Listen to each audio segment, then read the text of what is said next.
भैया आज किस तरह का कार्यक्रम था? देखिए,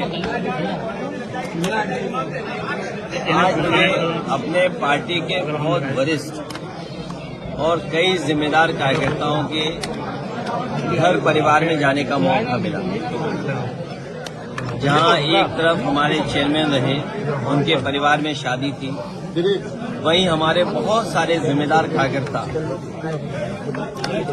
मान लीजिए अनिल आर्य जो हमारे बैठे, उनके परिवार के सदस्य बैठे।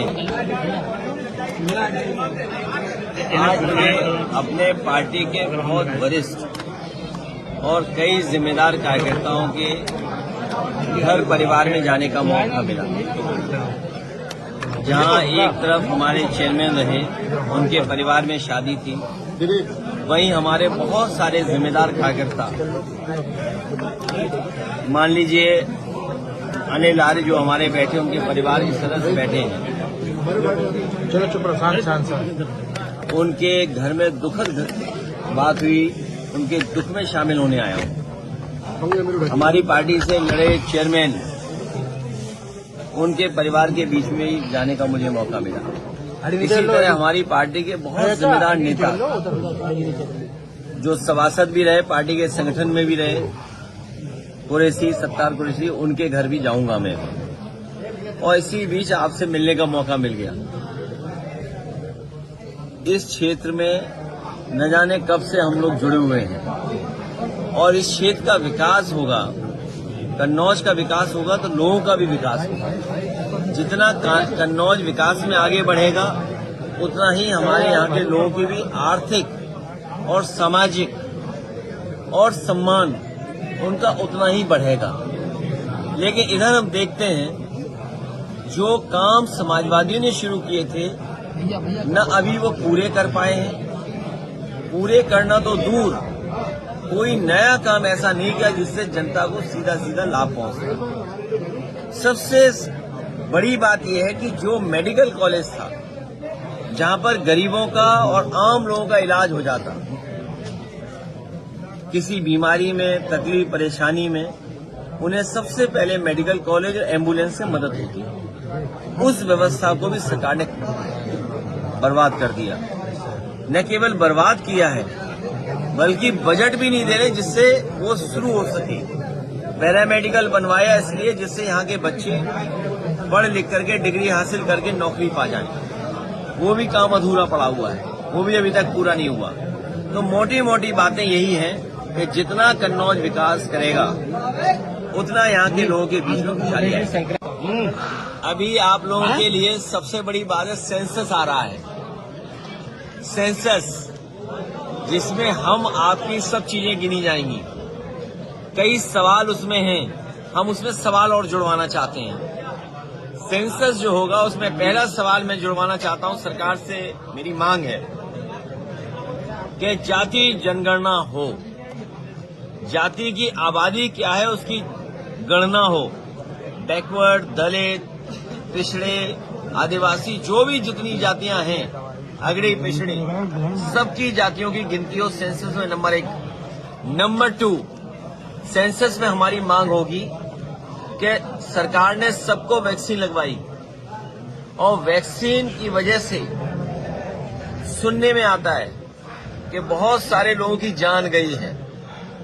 तो कम से कम सेंसस जब हो रहा है तो ये मांग उठती है हमारी तरफ से कि जिन लोगों की जिस भी बीमारी से जान जा रही है, और खासकर उनकी जिन्होंने वैक्सीन लगवाई और वैक्सीन के बाद बूस्टर लगवाया, तो अगर सरकार के पास आंकड़े होंगे तो भविष्य में स्वास्थ्य विभाग को और डॉक्टर्स को, रिसर्च करने वालों को आसानी होगी कि हम अपनी जनता के लिए, उनके इलाज के लिए, उनके स्वास्थ्य के लिए क्या फैसले लें। अब वो क्यों कर रहे हैं? क्योंकि वो चुनाव आ गया है वहाँ, और चुनाव आने से चुनाव में बंटवारा चाहते हैं। बहुत सारे लोग नहीं जानते होंगे, पुराने लोग ये बात जानते होंगे।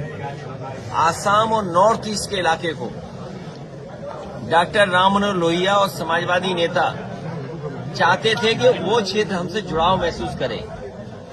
उसका नाम उर्वश्यम भी होना चाहिए था, क्योंकि सांस्कृतिक रूप से, सामाजिक रूप से, आर्थिक रूप से और भावनात्मक जुड़ाव बढ़ाने के लिए हम लोगों को उधर उर्वश्यम इलाका कहना चाहिए था। और वहां के अभी जिनको सम्मान मिला है, बहुत बड़े गायक, उन्होंने कभी गाना गाया था, गंगा मां बहती क्यों हो। आप हम लोग जानते हैं गंगा कितनी साफ हुई है।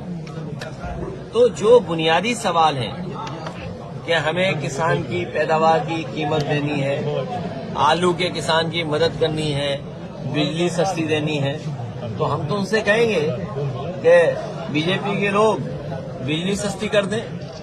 झगड़ा लगाने से अच्छा है बिजली सस्ती कर दें। 27 में क्या ओवैसी को गठबंधन में लेंगे आप?